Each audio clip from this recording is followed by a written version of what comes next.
My wife didn't know that I owned $15 billion in stock in her father's company. She always saw me living simply, driving a truck that was older than our own marriage, and wearing coats that had seen better decades.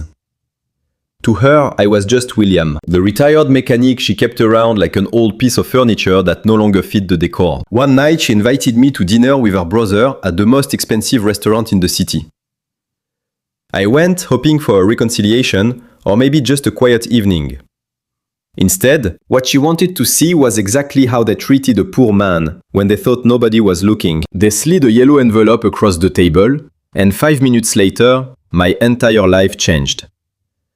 If you have ever been underestimated by the people who were supposed to love you, hit the like button and subscribe, because this story is for you. Let me know in the comments where you are watching from. The head waiter at Le Bernardin looked at my frayed cuffs with a sneer that could curdle milk, but he didn't say a word because I was walking 10 paces behind Victoria Archer. My wife looked radiant and terrifying in a red dress that cost more than my first house.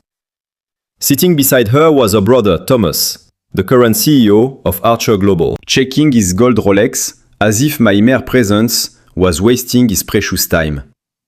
"Sit down, William," Thomas said without looking up from his menu. He made no signal for a waiter to bring me water. He didn't ask how my drive into the city was. He just pointed a perfectly manicured finger at the empty chair across from him. I sat down. The Archer model chair was soft velvet and comfortable, a stark contrast to the hard wooden stool in my garage. I folded my hands on the table. My knuckles were swollen from years of working with aerospace alloys, but to them, they just looked like the hands of a washed-up blue-collar worker. "We're not going to order dinner," Victoria said sharply as the waiter approached. "We are here for business." Business, I repeated the word. My voice sounded raspy. I hadn't spoken to anyone in 2 days, not since Victoria had left for her weekend spa retreat. Or at least, that is where she said she went. Thomas reached into his briefcase. It was Italian leather, sleek and aggressive. He pulled out a thick yellow envelope and slid it across the white tablecloth. It stopped exactly 3 inches from my water glass. "Sign it, William," Thomas said. His voice sounded bored. "Inside is a cashier's check for $50,000. That is enough for you to buy a spot in a decent retirement home down south. Get a little condo, sit in the sun, just get out of my sister's life." I looked at the envelope. I didn't try to take it. I looked at Victoria. Her eyes were cold, completely drained of the warmth I had seen 15 years ago when we met. Back then, she needed stability. She needed someone who didn't care about the corporate Shark Tank. Now she looked at me like I was a stain on her reputation. $50,000, I said slowly. "Don't act greedy," Victoria snapped. She took a sip of her wine. It was a Chateau Margaux. I knew the vintage because I owned the vineyard it comes from through a holding company. But she didn't know that. She thought I drank cheap beer. "You are lucky we are giving you anything," she continued. "The prenup you signed 15 years ago leaves you with nothing. Absolutely nothing. But Thomas and I are generous. We want you to live quietly." "Why now?" I asked. I kept my face entirely blank. It was a skill I picked up, negotiating government defense contracts in the 80s. Never let the enemy see you bleed. Because tomorrow morning, Archer Global is announcing a merger with Omnicorp. Thomas said, leaning forward. His eyes gleamed with greed. "It is a stock-for-stock deal. It will make us billionaires, William. Real billionaires, not just rich on paper. We need the board of directors to see a clean slate. Victoria needs to be single, available, and free from the burden of a geriatric mechanic who wears clothes from the donation bin." I looked down at my jacket. It was a wool coat I bought in 1995. It was warm, it was functional, it was clean. "You are merging with Omnicorp?" I asked. My tone was conversational. Thomas coughed. "Yes, don't strain your brain trying to understand the economics, William. It is way above your pay grade. Just know that the stock price is going to skyrocket, and we are going to cash out our profits." I did the math in my head instantly. Archer Global closed today at $412 a share. The market cap is $48 billion. Omnicorp is a shell company with massive debt liabilities disguised as assets. If you merge, you aren't going to cash out profits, Thomas. You are liquidating your father's legacy for a golden parachute. Thomas froze. His fork stopped halfway to his mouth. Victoria lowered her glass for a second. Just 1 second. Silence drifted over the table, heavy and thick. Then Victoria laughed. It was a cruel, sharp sound. Did you read that in the paper this morning, while you were waiting for your senior citizen coffee discount? She mocked. You memorized some numbers. How cute. You have no idea how business works. William, you fix engines. We run empires. She reached across the table and tapped the envelope with a long red fingernail. Sign the divorce papers, William. Stop embarrassing me. Look at you. Your hands are shaking. You probably have Parkinson's. You are a burden. If you don't sign this and take the 50,000, my lawyers will bury you so deep you will need a shovel. I looked at them. I really looked at them. Thomas, the kid I had secretly bailed out of a gambling debt 10 years ago to save the family name. Victoria, the woman whose jewelry collection I had quietly insured with my own funds because the company policy had lapsed. They sat there, bloated with arrogance, thinking they were the predators and I was the prey. I picked up the envelope. The paper felt heavy.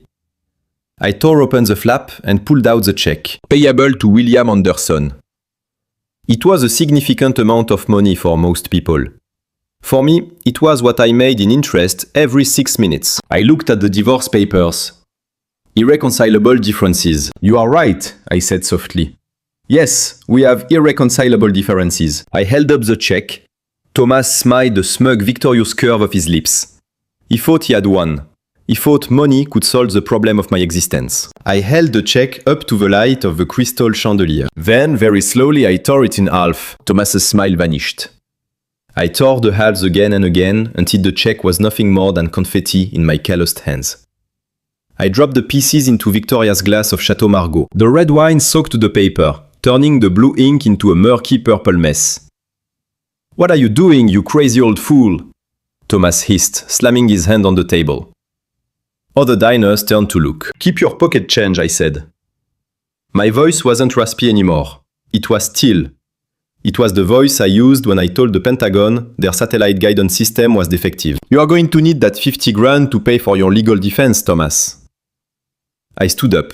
My knees didn't crack. My back was straight. Victoria was staring at her ruined wine, her mouth hanging open in shock. You are making a mistake, William, she whispered, a voice trembling with rage. You are walking away from the only lifeline you have. You will starve. I am locking you out of the house tonight. You will sleep on the street. I buttoned my old wool coat. The coastal estate, I asked. The one you claim belongs to the family trust. That's right, she spat.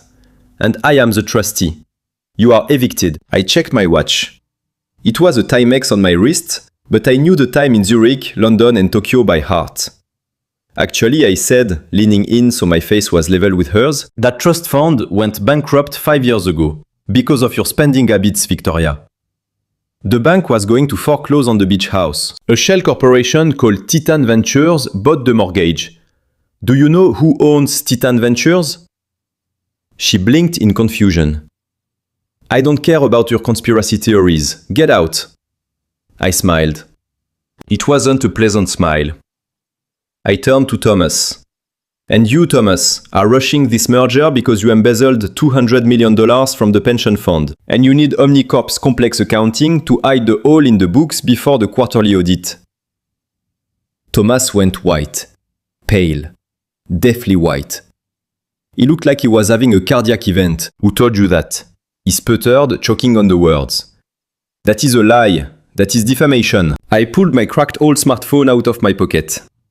I tapped the screen once. I just sent a text message, I said calmly. To who? Victoria demanded. The police? No, I said. To the Archer Global Board of Directors and the Securities and Exchange Commission.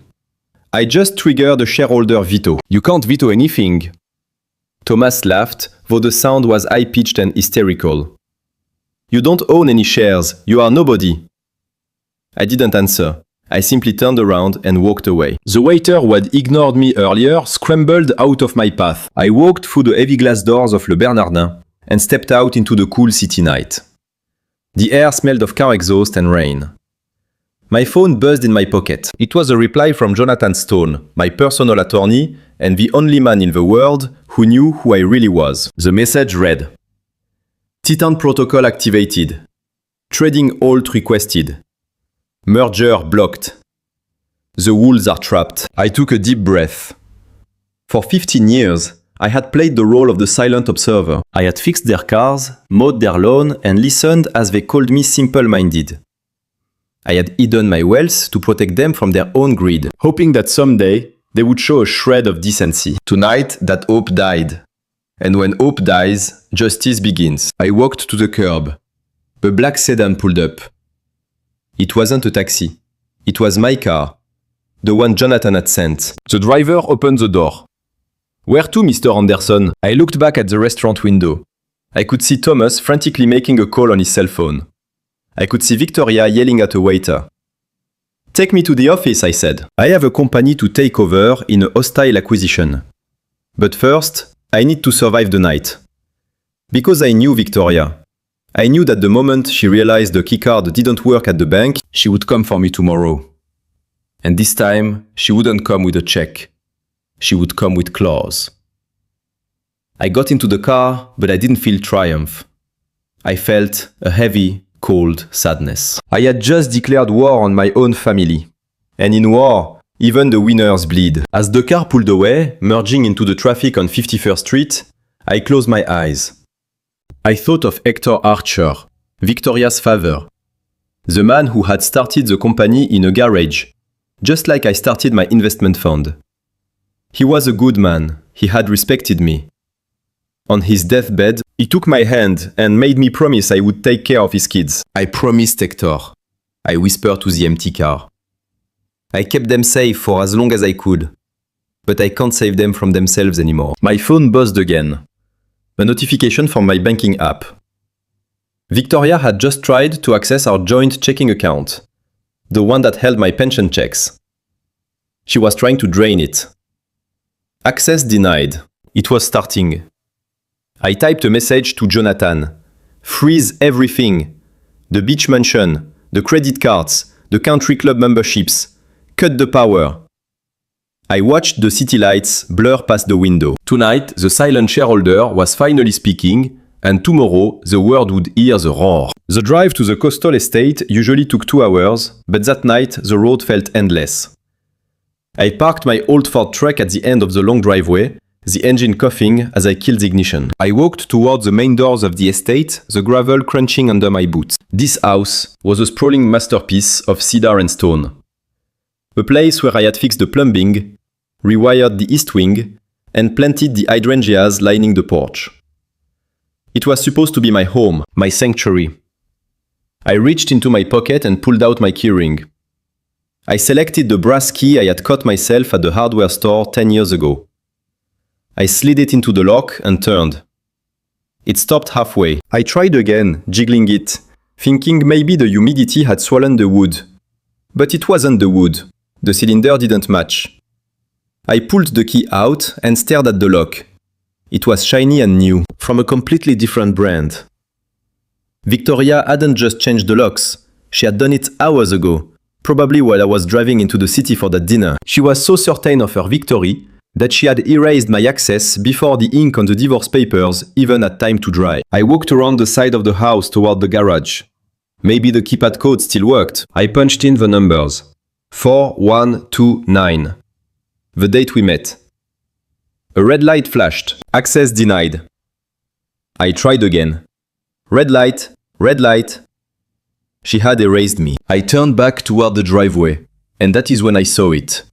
In the middle of the perfectly manicured lawn, right where the automatic sprinklers were soaking the grass at that very moment, lay a heap of drenched fabric. I walked over, my boots sinking into the wet dirt. It was my suitcase. My clothes were scattered like garbage. My flannel shirts, my work pants, the few books I kept on my nightstand. Everything I owned in this house had been thrown from a second-story window like it was waste. I picked up a wet shirt. It was heavy with water and mud. I didn't feel sadness in that moment. I felt a hard, cold clarity. They didn't just want me gone. They wanted to humiliate me. They wanted to strip away every layer of dignity I had left until I was just a naked, shivering old man begging for mercy. I dropped the clothes right where they were. I didn't need them. I had billions in assets.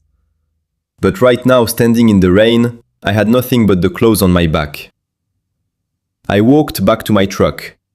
I needed to get to a hotel. I needed a dry place to plan my next move. I climbed into the cab of the Ford and turned the key. Silence. Not the sluggish crank of a cold engine, but the dead silence of a machine that had been murdered. I tried again. Nothing. No dashboard lights, no hum from the fuel pump. I popped the hood and got out using the flashlight on my phone. The beam of light cut through the rain and revealed the damage. It wasn't a mechanical failure. The spark plug wires had been slashed. The battery cables were cut clean through. Someone had taken a pair of wire cutters to my truck with deliberate, furious precision. I knew it was Thomas. He had always hated this truck. He said it was an eyesore that brought down the property value.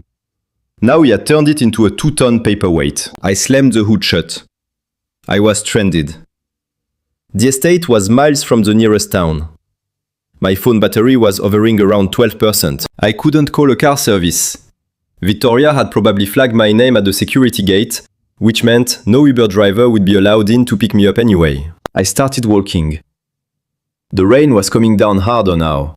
A cold sheet that soaked through my wool coat in minutes. I walked towards the main highway, my head down against the wind. I knew there was a cheap motel about 5 miles down the road, a place called the Rest Stop that truckers used.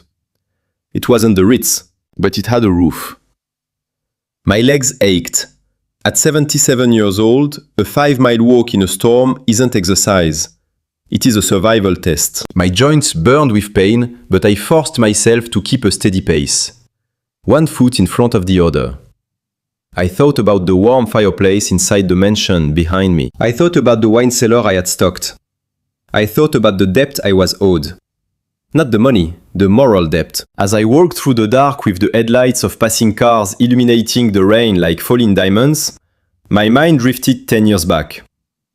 It was a Tuesday. I remembered because Thomas had come into the garage behind the house, his face pale and sweating despite the winter chill. He was shaking. He told me he was in trouble.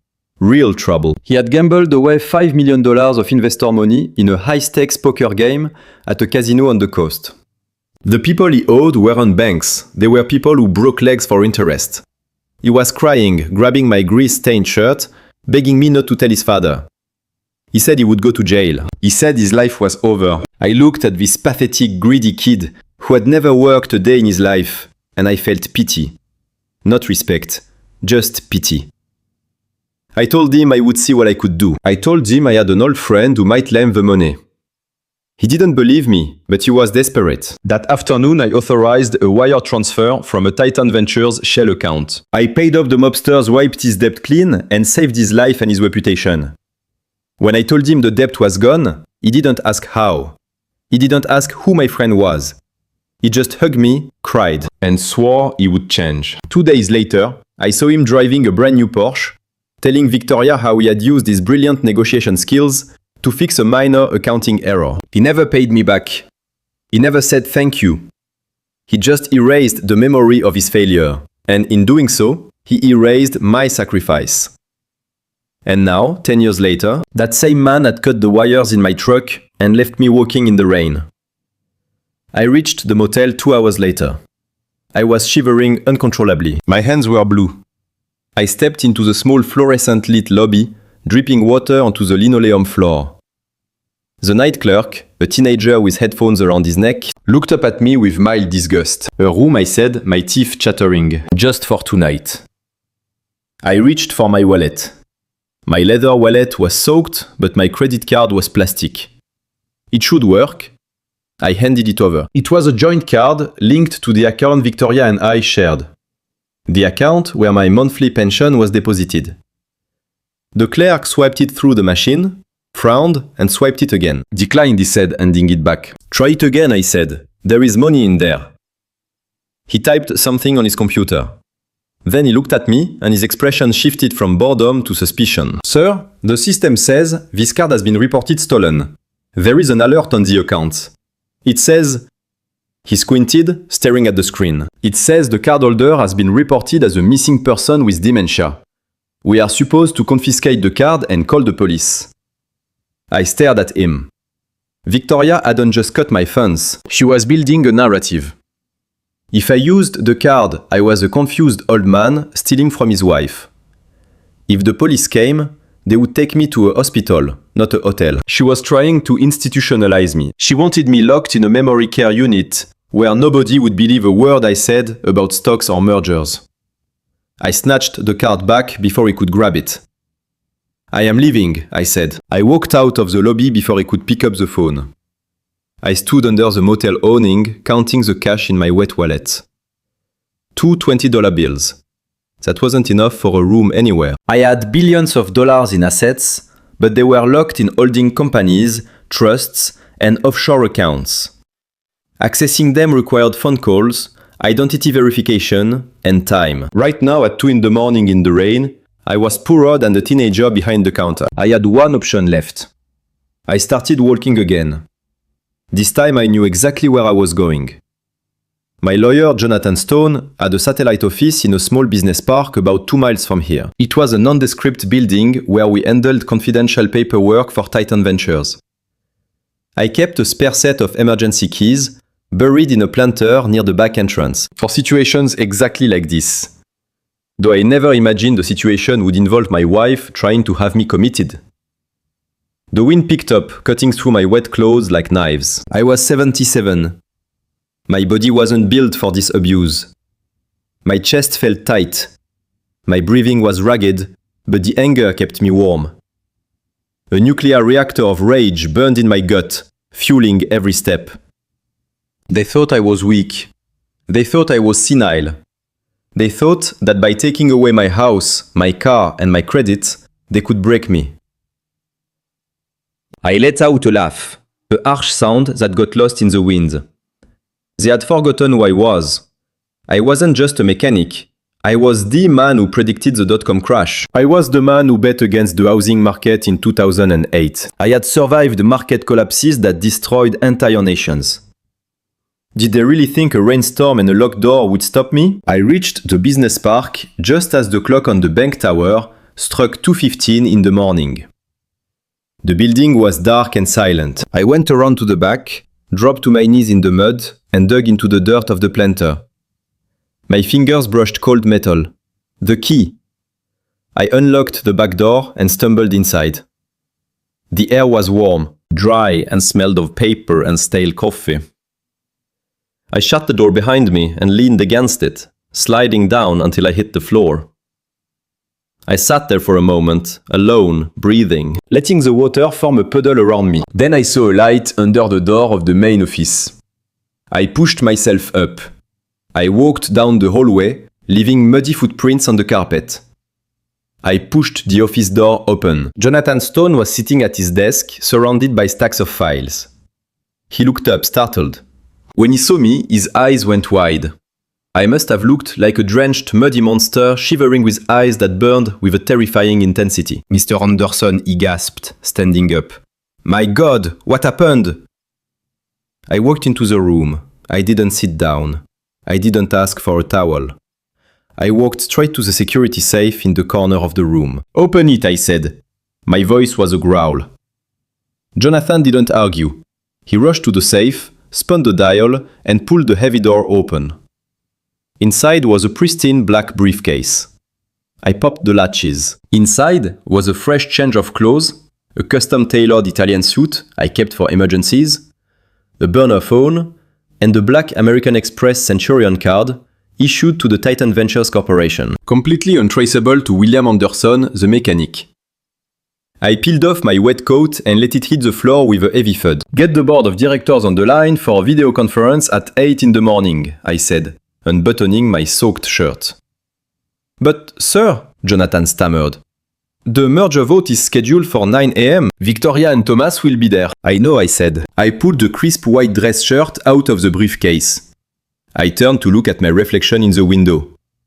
I didn't see an old man anymore. I saw the shark that had been swimming just beneath the surface for decades, waiting for the scent of blood. Tell them to set a place at the head of the table, I said, buttoning my cuffs. The chairman is coming home. Jonathan was standing by the desk, typing on a tablet. He wasn't looking at me with pity anymore. He was looking at me with the readiness of a soldier awaiting orders. Status report, I said. My voice was different now. The rasp was gone, replaced by a cold baritone resonance. Jonathan projected a holographic screen onto the smart glass of the wall. Charts and numbers began to cascade in green and blue. The acquisition of the final block of shares was completed 40 minutes ago through our subsidiary in Singapore, Jonathan said, his voice steady. Titan Ventures now officially owns 32.5% of the common stock of Archer Global. That makes you the largest individual shareholder, eclipsing the Archer Family Trust by almost 5%. I stepped closer to the screen. The numbers were staggering even to me. Furthermore, Jonathan continued scrolling down. We have executed the clause in the 2008 debt purchase agreement. Titan Ventures now owns 100% of the company's convertible bonds. If Thomas tries to dilute the shares to force you out, we can convert the bonds to equity and take majority control instantly. I looked at the bottom line. My real-time calculated net worth based on the current pre-market valuation. $15.2 billion. 15 billion. It was enough to buy a small country. It was certainly enough to buy the silence of a greedy wife and her arrogant brother. But I didn't want the silence. I wanted the reckoning. And the merger with Omnicorp? I asked. Frozen. Jonathan replied with a small, sharp smile. The Securities and Exchange Commission received our anonymous tip about the irregularities in Omnicorp's liability disclosures about 10 minutes after you left the restaurant. Trading on Archer Global is halted pending a material disclosure announcement. Thomas is currently in his office screaming at his legal team. But they can't move a muscle without board approval. And you effectively control the board. Excellent, I said. I sat down in the leather chair behind the desk, taking the seat of power. Suddenly, the silence of the building was shattered. Heavy boots stomped down the hallway. There was loud, chaotic shouting bouncing off the walls. I heard the receptionist scream, followed by the crash of a door being kicked open. "Please get on the ground," a voice roared. Jonathan's eyes went wide. He moved to lock the office door, but he was too late. The double doors burst open, flying against the walls with a violent crack. 4 uniformed officers stormed in. Weapons droned their flashlights, cutting through the dim light of the office. Behind them walked a man in a white coat, holding a clipboard, and a woman who looked like she had stepped off a runway, her face set in a mask of fake concern. "There he is!" the woman shrieked. "That is him! Grab him before he hurts himself!" It wasn't Victoria. It was her personal assistant acting as her proxy. Victoria was too smart to be here in person. She wanted to keep her hands clean. The man in the white coat stepped forward. He had the oily, predatory look of a doctor who signed prescriptions for cash. "Mr. Anderson," he said, his voice dripping with condescending syrup. "I am Dr. Harris. Your wife is very worried about you. She tells us you have been having episodes, hallucinations about money, delusions of grandeur." I didn't stand up. I didn't raise my hands. I sat perfectly still, my hands resting on the leather arms of the chair. "Officer, secure the patient," Dr. Harris ordered. "He has acute dementia with paranoid schizophrenia. He is a danger to himself and others. I have an emergency psychiatric hold order signed by a judge." 2 officers moved toward me, reaching for my arms. They saw an old man in a suit, probably playing dress-up in his lawyer's office. They saw a victim. "Stop!" Jonathan's voice cracked like a whip. He stepped between me and the officers. He didn't look like a lawyer anymore. He looked like an attack dog. "If you touch him, you are violating federal law," Jonathan said. The commanding officer, a thick-necked sergeant, paused. He glared at Jonathan. "Step aside, counselor. We have a court order. His wife says he is mentally incompetent. He thinks he owns a $1 billion company. That is a textbook break from reality. We are taking him to the psych ward at St. Jude's for a 72-hour hold. I knew St. Jude's. It was a hellhole where they drugged you until you couldn't remember your own name. If they took me there, I would miss the board meeting. I would miss the vote. By the time I woke up, Thomas would have forced the merger's who, and Victoria would have power of attorney over my assets. It was a crude trap, but an effective one. Dr. Harris stepped closer. A syringe visible in his pocket. It is for your own good, William. Just a little pinch to calm you down. I looked at the sergeant. Sergeant, I said calmly. My voice filled the room. Do you know why I haven't been working as a mechanic for the last 10 years? The sergeant blinked, confused by the question. I don't care, buddy. Get up. I worked on the guidance chips for the KH-11 reconnaissance satellites, I said. My work is classified. My mental state is a matter of national security. The doctor laughed.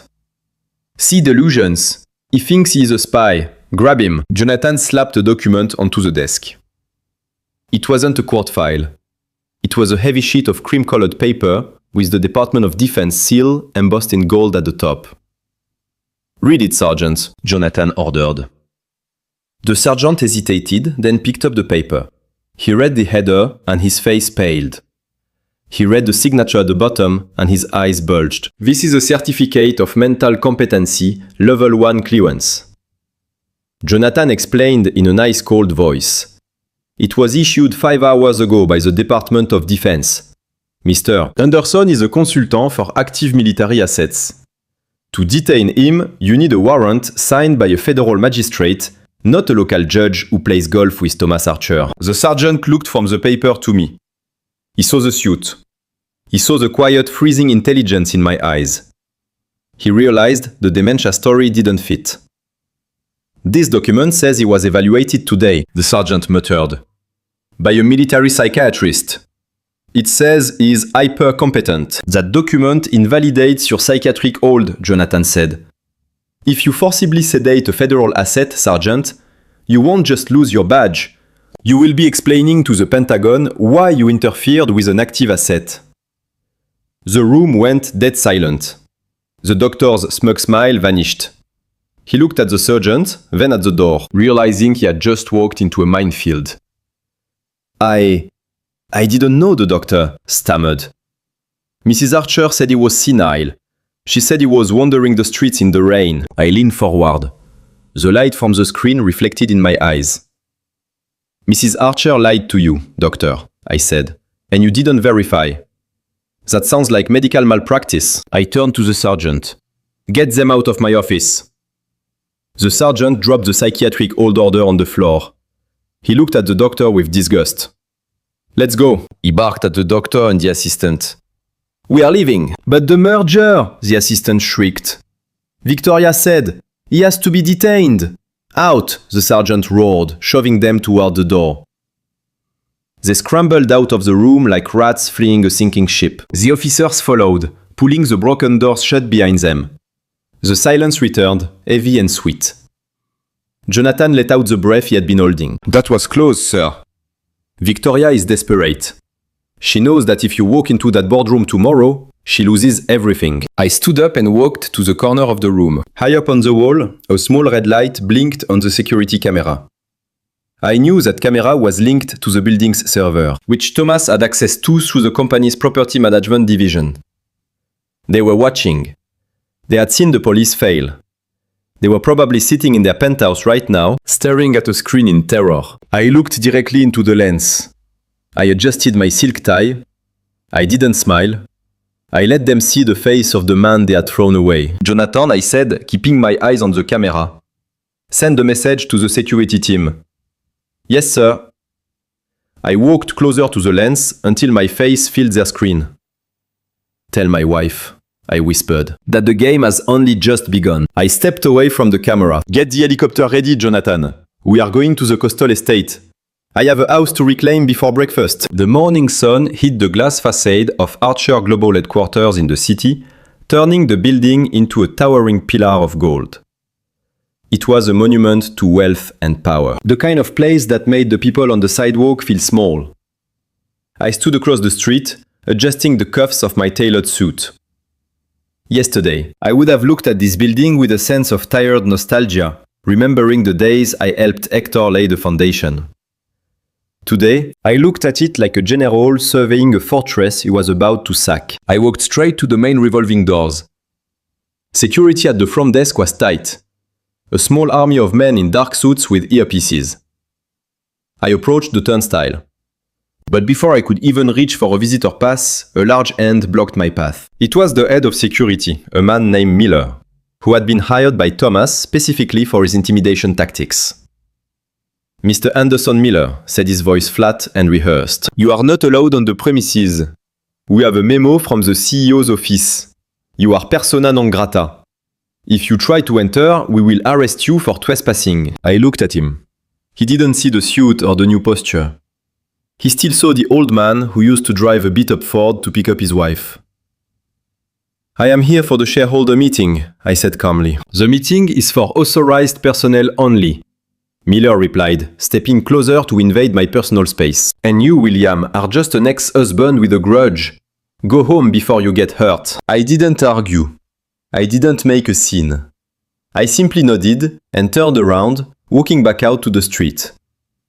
Miller smiled arrogantly, thinking he had won a small victory. He had no idea I expected this. In fact, I was counting on it.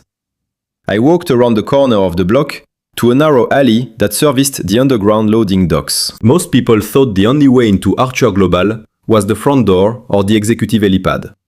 They were wrong. In 1990, when the building was undergoing a massive renovation for the digital age, Hector Archer had asked me to design a secure access route for the mainframe server technicians, a way to get heavy equipment in and out without disrupting the lobby. I stopped in front of a nondescript steel door covered in city grime. There was no biometric scanner here, no facial recognition camera. Just a dusty old card reader that looked like a relic from the Cold War. I reached into my wallet and pulled out a plastic card. It was yellowed with age, the edges frayed. It read, "William Anderson, Technical Advisor. Alpha Level Clearance." I swiped the card. For a second, nothing happened. Then a small green light flickered to life and a heavy mechanical clunk echoed from inside the door.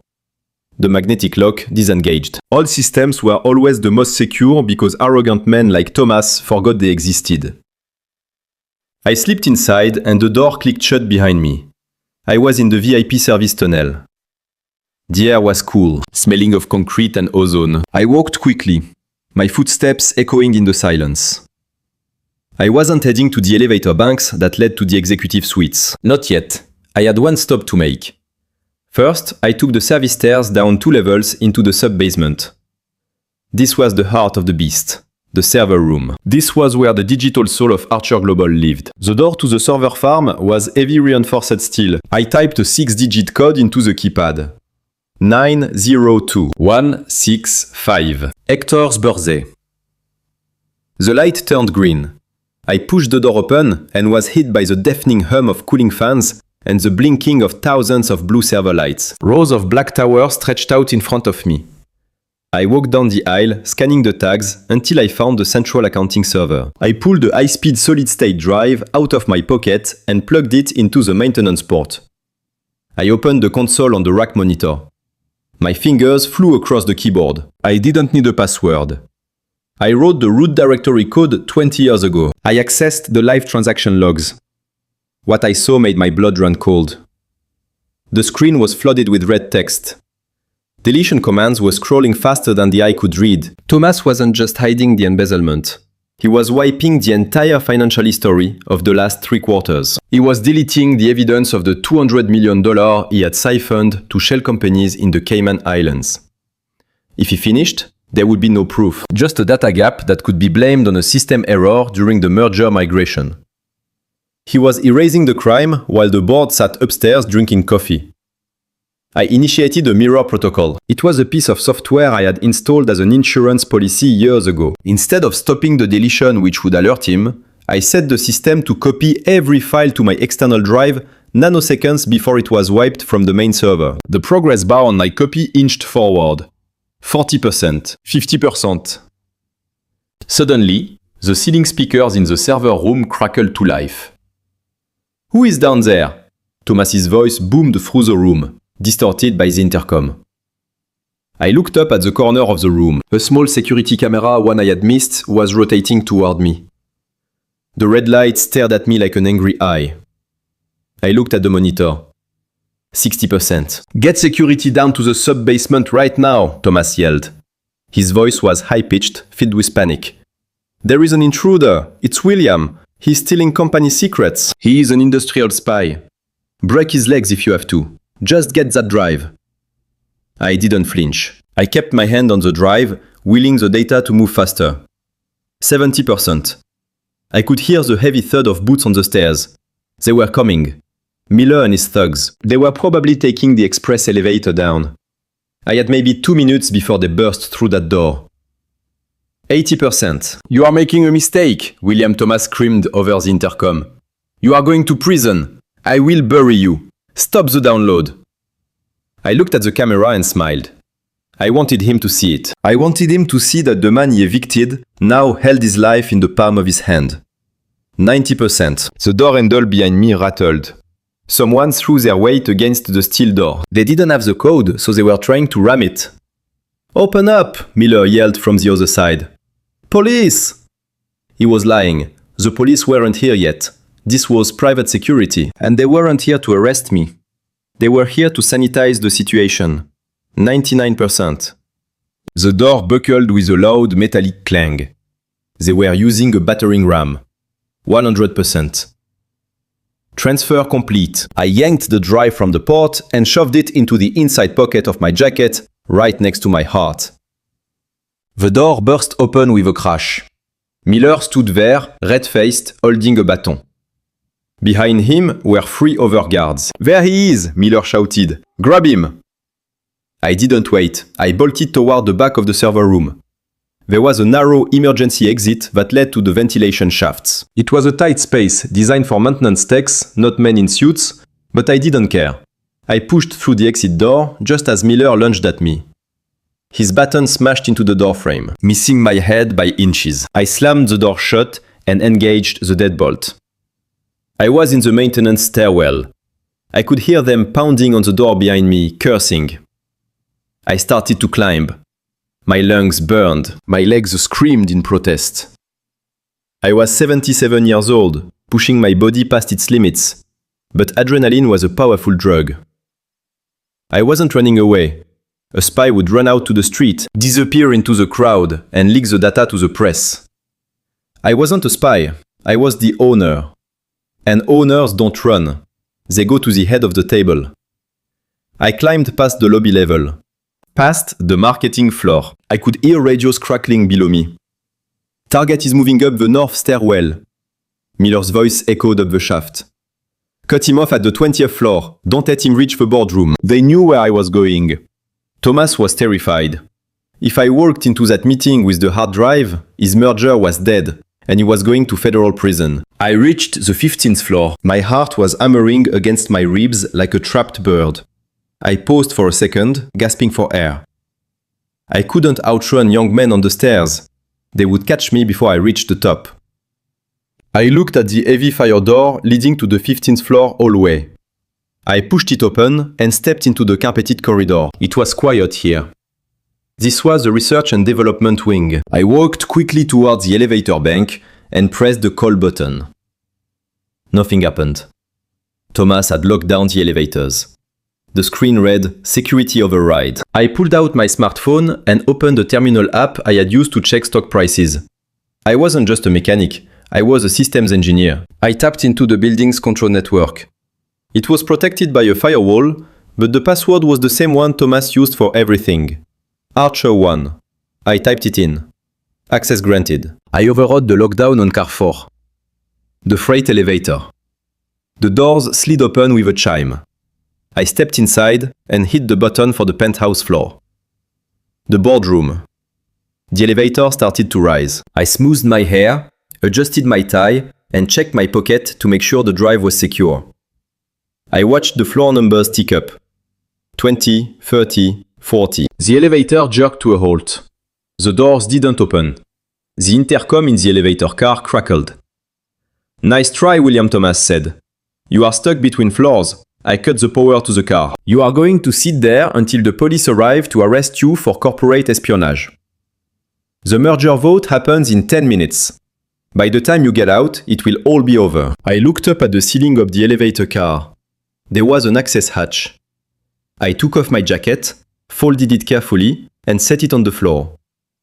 I loosened my tie. Thomas thought he had trapped an old man in a box. He forgot that before I made billions in the market, I spent 20 years climbing into engine turbines and fixing hydraulic lifts. I jumped, grabbing the edges of the hatch. My shoulders burned, but I pulled myself up. I pushed the hatch open and climbed out onto the top of the elevator car. The shaft was dark, smelling of grease and dust. I looked up. The penthouse floor doors were only 10 feet above me. There was a maintenance ladder running up the side of the shaft. I leaped from the car to the ladder. The metal rungs were cold and slippery. I started to climb. Below me, I heard the doors on the lower floor being pried open.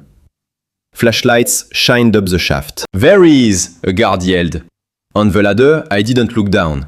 I climbed hand over hand, breath over breath. I reached the penthouse doors, jammed my fingers into the rubber seal between the doors and pulled. They were heavy, resistant. I gritted my teeth and put every ounce of strength I had left in my arms. The doors slid open a few inches, just enough to squeeze through. I tumbled out, rolling onto the plush carpet of the executive hallway. I was covered in dust. My shirt was stained with elevator grease. I was sweating, but I was here. At the end of the hall, the double oak doors to the boardroom stood closed. 2 guards were posted outside. When they saw me, they reached for their holsters. I stood up and put my jacket back on. I didn't run. I walked toward them. "Step out of my way," I said. "Sir, you are under arrest," one guard said, stepping forward. I pulled the hard drive halfway out of my pocket so they could see it. "This drive contains evidence that will send your boss to prison for 20 years, I said. "If you stop me, you are accomplices to a federal crime. If you let me pass, you keep your jobs when I take over this company in 5 minutes. The guards looked at each other.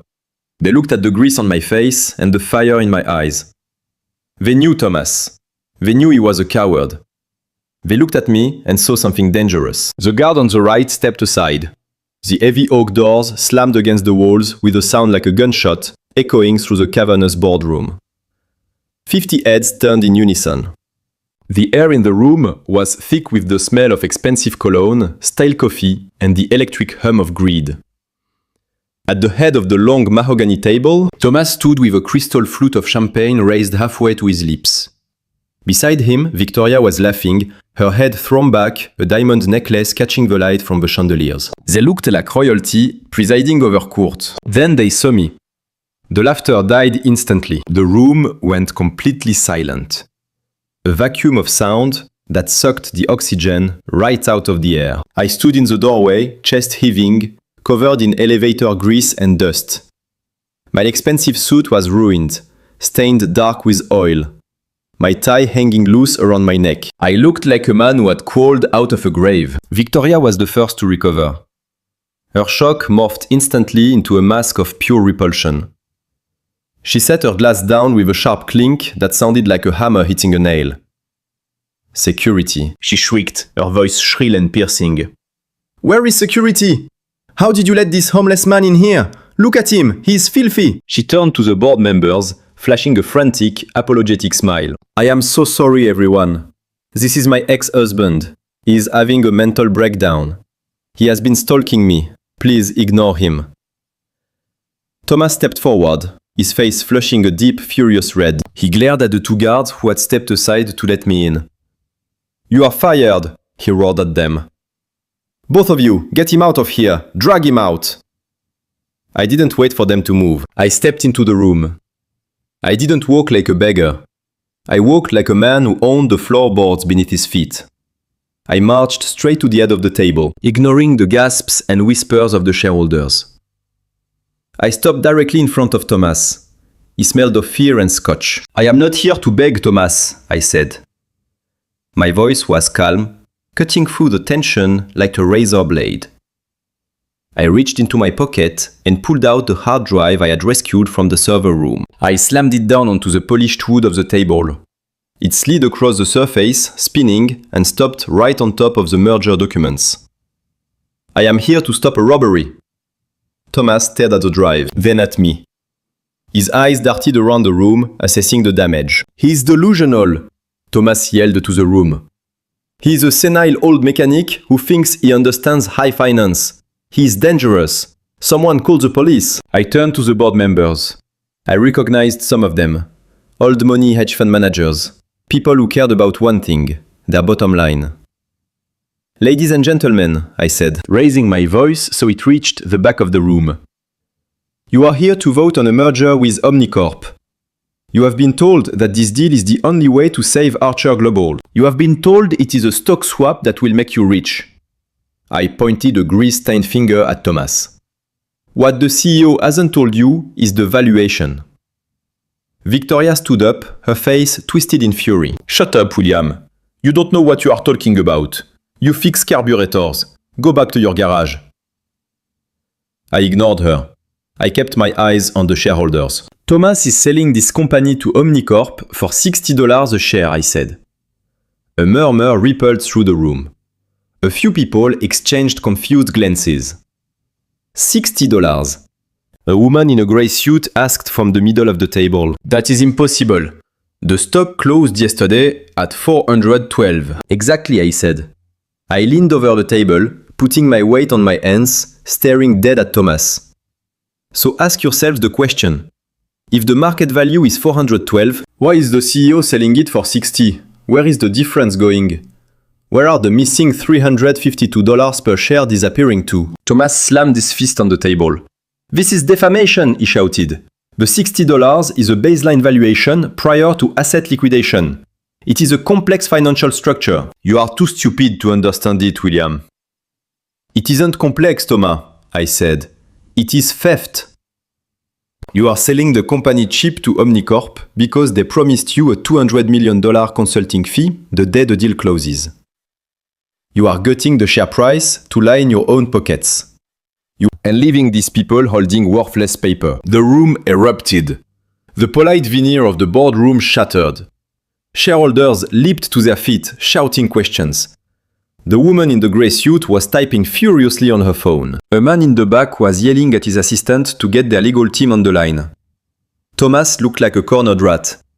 He was waving his arms, trying to regain control. He's lying, Thomas screamed over the noise. There is no consulting fee. There is no theft. He's a disgruntled ex-employee. He's crazy. Look at him. He's covered in dirt. He belongs in a psych ward. Victoria grabbed my arm. Her nails dug into my skin through the fabric of my suit. Leave, she hissed in my ear. You are ruining everything. I will destroy you for this. I will make sure you die in a gutter. I pulled my arm away from her. I didn't push her. I just stepped back, brushing off the spot where she had touched me, like it was contaminated. You already tried to destroy me, Victoria, I said. You took my house. You took my money. You tried to take my sanity. You have nothing left to threaten me with. Two security guards, the ones Thomas had called up from the lobby, burst through the double doors. They were big men, armed with tasers and zip ties. Grab him, Thomas yelled, pointing a trembling finger at me. He's trespassing. He's violent. Take him down. The guards moved toward me. The room fell silent again, watching the spectacle. The shareholders looked terrified. They were witnessing a corporate meltdown in real time. I didn't run. I didn't raise my fists. I reached into my pocket and pulled out my smartphone. I am not trespassing, I said. I walked over to the main presentation console at the head of the table. A young analyst was sitting there looking terrified. Plug this in, I ordered him, handing over the phone. The analyst looked at Thomas. Thomas shook his head violently. Don't you dare, Thomas warned. Plug it in, I repeated. My voice was low, dangerous. Unless you want to be named as a co-conspirator in the FBI investigation that starts in about 10 minutes. The analyst's hands were shaking, but he took the phone. He plugged in the cable. The giant screen at the front of the room, which had been displaying the global logo, flickered. Thomas lunged for the cable. No! He yelled. I stepped in his way. I was 77, but I was solid. I blocked him with my shoulder. He bounced off me and stumbled backward against the table. The screen went black for a second. Then it lit up with a secure login interface. It wasn't a mechanic's phone interface. It was a biometric security gate for a high-frequency trading platform. The security guards were 10 feet away. Wait! Yelled the woman in the grey suit. Stop the guards! I want to see this! The guards hesitated. The woman was a representative for a major pension fund. She had leverage. Thomas was panting, sweating. You are listening to a lunatic, he pleaded. He is going to show you pictures of his cat. He is wasting our time. I stepped up to the console, placed my thumb on the screen. Access granted. The screen flooded with data. Live trade flows, global asset allocations, and in the center, a massive corporate logo everyone in the room recognized. A stylized silver shield with a lightning bolt. Titan Ventures. A gasp rippled through the room. Titan Ventures was a myth in the financial world. It was a ghost fund. It moved billions of dollars, bought debt-saved companies, and destroyed others. But nobody knew who ran it. It was the white whale of Wall Street. Why is he showing us the Titan Ventures dashboard? A man whispered. He hacked it. I tapped the screen, opening the portfolio tab. The list of assets scrolled down. Real estate, tech startups, defense contracts, and right at the top, highlighted in gold, was the holding for Archer Global. I turned to face the room. The grease on my face didn't matter anymore. The torn suit didn't matter. The only thing that mattered was the truth burning on the screen behind me. I am not speaking to you as William the husband, who was thrown out into the street, I said. I looked at Victoria. Her face had gone slack. Her eyes were glued to the screen, trying to comprehend what she was seeing. And I am not speaking to you as a mechanic. I looked at Thomas. He was gripping the table with white knuckles, looking like he was about to throw up. I am speaking to you as the majority shareholder of this company. I tapped the screen one last time. The user profile opened. Name: William Anderson. Title: Managing Director, Titan Ventures. Ownership: Stake: 32.5%. I am Titan, I said. The silence that followed was absolute. It was the silence of a world shifting on its axis. The silence of predators realizing they had just walked into the cage of a much larger beast. And as the majority shareholder, I continued, my voice ringing with finality. I am formally vetoing this merger. I looked at Thomas. And I am calling for an immediate vote of no confidence in the CEO. The room erupted into chaos. Shareholders were shouting, phones were ringing. The security guards lowered their weapons, looking confused and terrified. But I didn't look at the crowd. I looked at my wife.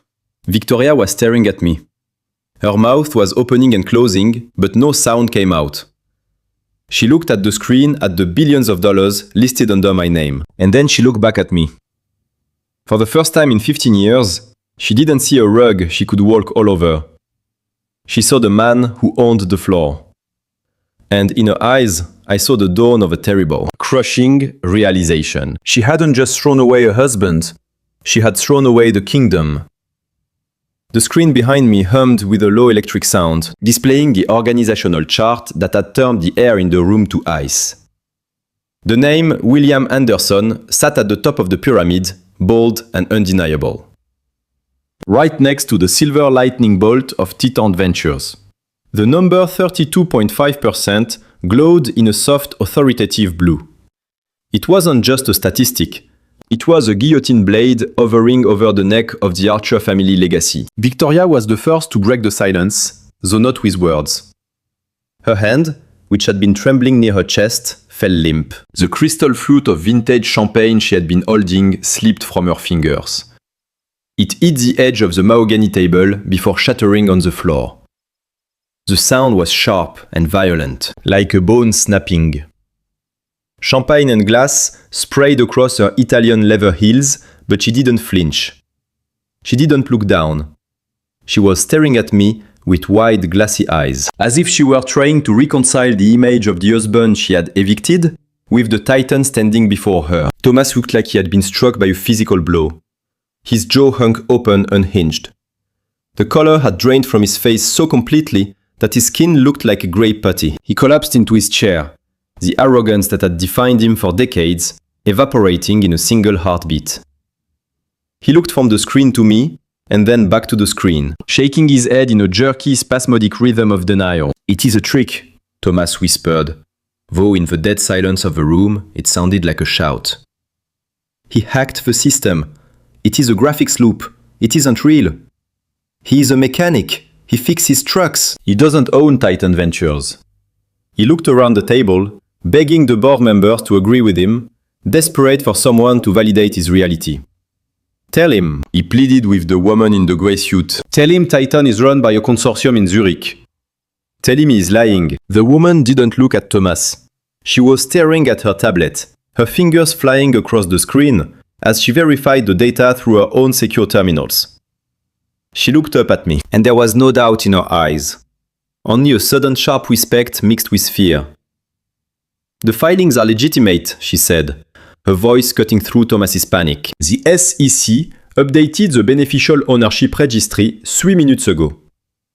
The shell holding companies have been dissolved and consolidated under one name." She paused, looking at the screen again. "It's him," she said softly. "He is Titan." The room erupted into a low murmur, a sound of shock and recalibration. These were wolves of Wall Street, men and women who respected one thing only: leverage. And I had just walked in with all the leverage. I walked slowly around the table. The sound of my shoes on the plush carpet was the only steady rhythm in the room. I stopped behind Victoria's chair. She smelled of the expensive perfume I had bought her for our 20th anniversary. A scent that now brought me nothing but nausea. "You asked me once why I never cared about money, Victoria," I said quietly. "You yelled at me for driving an old truck. You called me unambitious. You said I was content living off the scraps of your father's empire." I leaned in, placing my hands on the back of her chair. She stiffened, terrified. "I didn't care about money because I was too busy spending it to save you." I walked past her and stood next to Thomas. He shrank away from me, pressing himself against the lever of his executive chair. "Do you think you are a genius, Thomas?" I said, my voice rising so everyone could hear. "Do you think this company survived the crash of 2008 because of your brilliant leadership? Do you think the banks looked at a bleeding textile manufacturer and decided to lend you $2 billion out of the goodness of their hearts?" I let out a laugh, a dry, humorless sound. "Banks don't lend to sinking ships, Thomas. They scrap them for parts."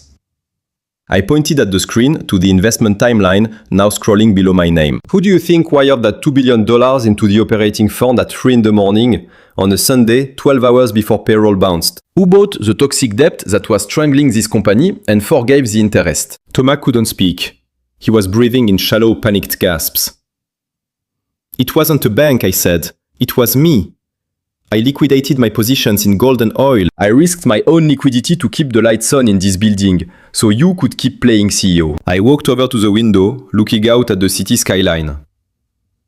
And in 2015, I continued, turning back to face them. When our proprietary filtration patent showed up on the black market in Shenzhen, remember that Thomas Yu told the board it was corporate espionage. You told your father it was a leak in the Asia division. I walked back to the table and slammed my hand down right in front of him. "You sold it, Thomas. You sold the patent to cover your losses in the derivatives market. You committed treason against your own company." Thomas flinched. "No," he squeaked. "Yes," I roared. "And who do you think bought it back? Who negotiated with the triads in Macau to recover the blueprints before they could be mass-produced? Who spent $400 million of personal funds to buy what you stole, just to quietly return it to the company vault without anyone knowing?" I stared at him with cold fury. It was me. It was always me. I have spent $15 billion over the last 20 years. $15 billion of my own money, earned with my own sweat and my own mind. Victoria looked at me, tears streaming down her face, ruining her makeup. "Why?" she whispered. "Why didn't you tell us?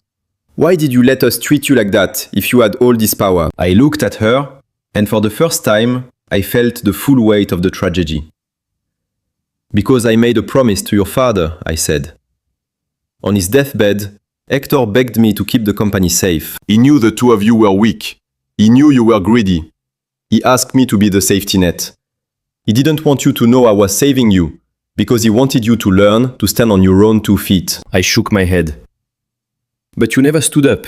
You just sat in the chair I held for you, and you rotted. I used $15 billion to keep the legs of your chair from breaking, and you thanked me by throwing me out into the rain.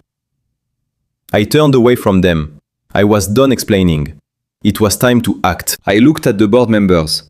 They were watching me with rapt attention. They knew the merger with Omnicorp was a bad deal, a desperate attempt to hide Thomas's failures. Now, they had an alternative. As the holder of 32.5% of the voting shares, I said my voice, calm and official, and controlling the majority of the convertible debt, which I am hereby exercising to convert to equity effective immediately. I pulled my phone out of my pocket and tapped the execute button on the Titan app. The numbers on the screen shifted. My ownership stake jumped from 32.5 to 51%. I own this company, I said, and I veto the merger with Omnicorp. The room let out a collective breath. The woman in the grey suit smiled. Motion passes, she said. The merger is dead. I wasn't done. I pulled up the livestock ticker on the main screen. The market had been halted pending news, but word of Titan Ventures' involvement had just hit the wires. The halt was lifted. Watch, I told Thomas. The Archer Global ticker flashed on the screen. It had closed yesterday at 412. It flashed 450. It flashed again. 480. The line on the chart shot straight up like a rocket. A solid bar of bright, vibrant green. The market knows, I said. The market knows the parasites are being purged and that Titan is taking the wheel. 500. The room buzzed with excitement. Board members were checking their portfolios.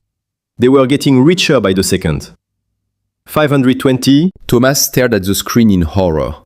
He had shorted the stock. He had bet against his own company, expecting the price to tank so he could buy it back cheap after the merger. As the price skyrocketed, his personal fortune was being incinerated. You are ruining me, Thomas whispered.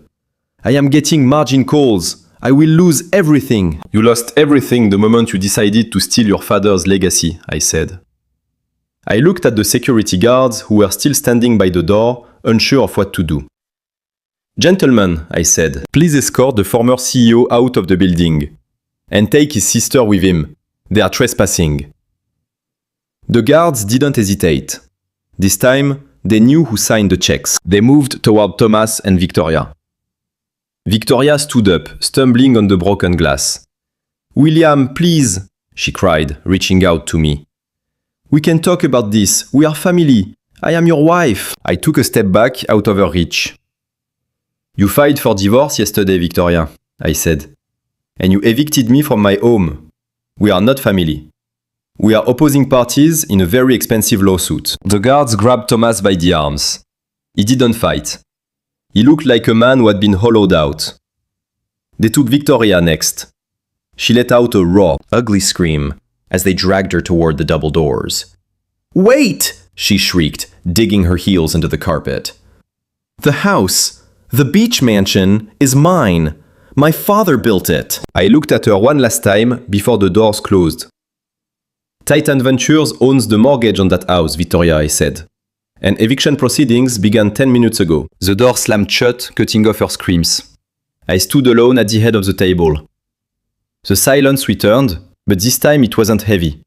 It was the silence of a clean slate. I looked at the screen. The stock was at $550. I sat down in the chairman's chair. It was comfortable. Let's get to work, I told the board.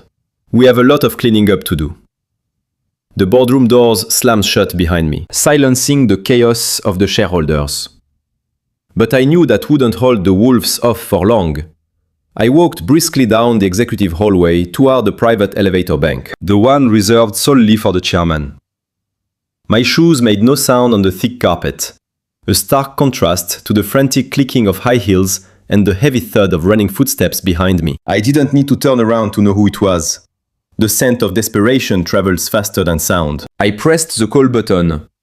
The gilded doors slid open, instantly recognizing my new clearance level. I stepped inside and reached for the lobby button.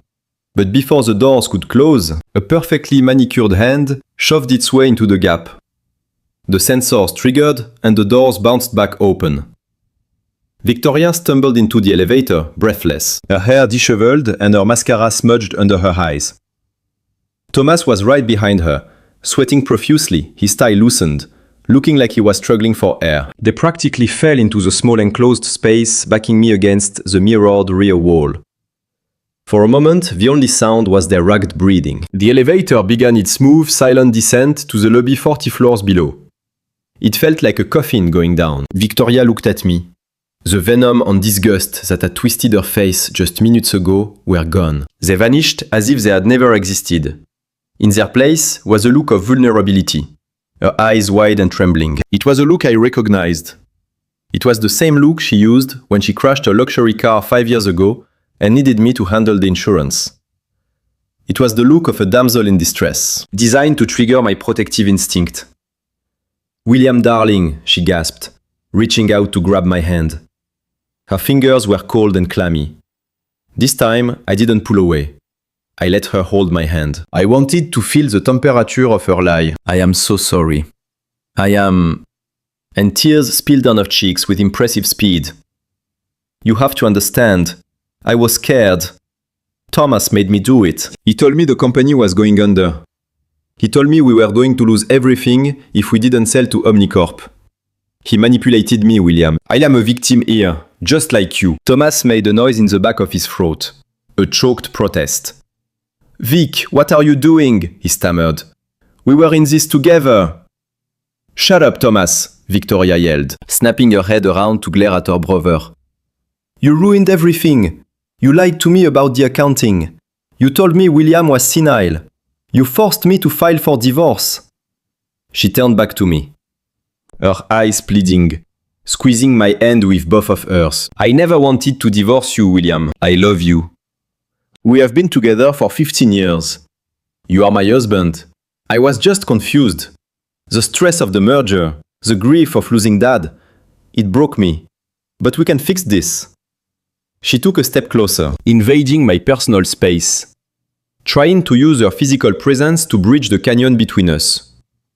"We can fix this right now," she whispered, dropping her voice to a conspiratorial purr. "Call off the investigation. Fire the board of directors. We can run this company together, you and me. The most powerful couple in the city. Think about it, William. $15 billion. We could rule this city. It is our money, our legacy." I looked down and studied her. I studied the lines of her face, the curve of the lips that had spat insult at me just last night. I marveled at the sheer speed of her calculation. She had realized, in the span of an elevator ride, that if she couldn't beat me, she had to reabsorb me. She thought she could charm the mechanic back into submission. She thought the billions were community property, a golden parachute that would save her from the fall. Thomas stepped forward, wiping the sweat from his forehead with his sleeve. "She's right, William," he said, his voice shaking. "We are family. Families fight, but they stick together. If you destroy me, you destroy the Archer name. We can make a deal. You need someone who knows operations. I can be your COO. We can share the profits." I gently pulled my hand out of Victoria's grip. I reached into the inside pocket of my jacket. Victoria's eyes followed the movement, gleaming with hope. She probably thought I was reaching for a handkerchief to dry her tears, or maybe a phone to call off the hounds. Instead, I pulled out a folded document. It was old. The paper was slightly yellowed, preserved in a plastic sleeve. "Do you remember this, Victoria?" I asked softly. She looked at the document, confused. "What is that?" I unfolded it. The elevator passed the 20th floor. "This," I said, "is the prenuptial agreement we signed 15 years ago." Victoria blinked. A flash of uncertainty crossed her face. "I remember it," she said, her voice wavering. "My father made us sign it. He wanted to protect the family assets. He didn't want..." She stopped, realizing what she was about to say. He didn't want a poor mechanic stealing his daughter's money, I finished for her. I held the document up so they both could read the header. Hector Archer was a wise man, I said. He didn't trust anyone. He insisted on an ironclad separation of assets. He wanted to make sure that if we ever got divorced, I walked away with exactly what I came in with. I flipped the page to the addendum in the back. Clause 4. I read aloud, my voice steady and cold. Any assets, holdings, or intellectual property acquired, founded, or managed by either party prior to the date of marriage shall remain the sole and exclusive property of that party. Furthermore, any growth dividends or capital gains derived from said separate assets shall remain separate property immune to marital division. Victoria frowned. I don't understand. Why does that matter? You didn't have anything when we met. You were fixing transmissions in a garage. I smiled. It was a smile that didn't reach my eyes. That is where you are wrong, Victoria. I wasn't just fixing transmissions. I was already Titan. I tapped the date on the document. We got married in 2005. Then I pulled a second piece of paper from my pocket. It was a copy of the Articles of Incorporation for Titan Ventures. Titan Ventures was incorporated in 1985, I said. 10 years before our wedding. The blood drained from Victoria's face so fast, she looked like a wax doll. Her mouth fell open. 10 years, I repeated. Every share of Archer Global I bought, every bond I acquired, every investment I made was done through the Titan Ventures entity. An entity that predates our marriage by a decade. I leaned in close. So close I could see the terror dilating her pupils. Under the contract your father forced me to sign to protect you from me, Titan Ventures is separate property. I own it 100%. I looked at Thomas, who was leaning against the elevator wall, like his legs had given out. And since the capital gains are also separate, the $15.2 billion, they are mine, not ours. Mine. Victoria started to shake. Her hands flew up to her mouth. No, she whispered. That isn't fair. You tricked me. You acted like a poor man. You lived in my house. You ate my food. You owe me something. I owe you nothing, I said. I paid half the mortgage on the coastal house every month with my mechanic's salary to keep up appearances. I paid for the groceries. I paid for the gas in your car. I lived within the means I showed you. The elevator slowed down. We were approaching the lobby. You wanted a poor husband because it made you feel powerful, I said. You liked having someone to look down on. You liked having a servant you could sleep with. The elevator chimed. The doors slid open. The lobby was full of people, but to me it felt like the stage for a grand finale. You filed for divorce yesterday, Victoria, I reminded her. You initiated the proceedings. You triggered the execution of this contract. You wanted to give me 50 grand to walk away. I stepped out of the elevator. I turned to face them one last time. You get nothing, I said. Not a dime, not a house, not a single share. Victoria lunged forward, grabbing the lapels of my suit. She was screaming now, abandoning the victim act. You bastard, she shrieked. I will sue you. I will drag you through the courts for years. I will tell everyone you are abusive. I will ruin your name.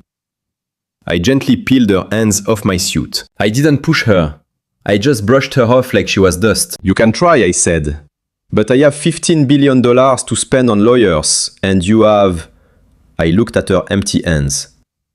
You have maxed out credit cards and a brother who is going to prison. I turned my back on them. Security. I called out to the guards stationed by the turnstiles. 3 large men marched towards the elevator.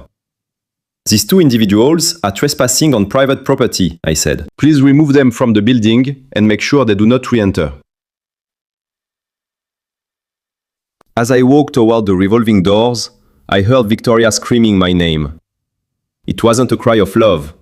It was the howl of a predator that had just realized it was starving to death. I stepped out into the city sunlight. The air was crisp. For the first time in 15 years, I didn't feel the weight of a secret. I felt lighter. My phone buzzed. It was Carter. The FBI is requesting a meeting, the message read. Do you have answers regarding the embezzlement? I typed a reply. Send them up. I have the files ready. I got into the black car waiting for me. I didn't look back at the tower. I had work to do. There was rot in the company, a deep rot that had festered for years under Thomas's watch. I had to cut it out. I had to save the jobs of the 20,000 people who actually worked for a living. But first I needed to visit the grave of the only archer who had ever treated me with respect. I had an update on a promise.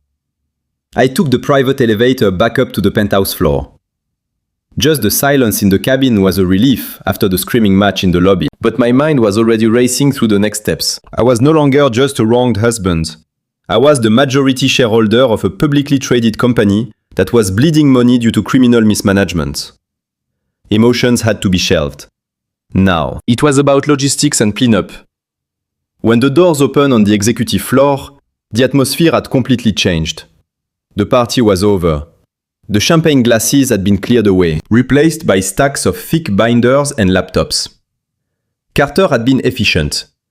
In the 30 minutes I spent downstairs dealing with my ex-wife, he had mobilized the forensic audit team from Titan Ventures. I walked into the boardroom. The 50 confused shareholders were gone, escorted out with promises of a formal press release in the morning. In their place sat 6 men and women in dark suits, typing furiously. These weren't your average accountants. These were financial bloodhounds. The kind of people I sent in when I suspected a company in my portfolio was cooking the books. They weren't looking for tax breaks. They were looking for crimes. Mr. William Carter said, standing up from the head of the table. We have secured the perimeter. IT has locked down all external data transfer. We are scrubbing the hard drive you recovered right now. Good, I said.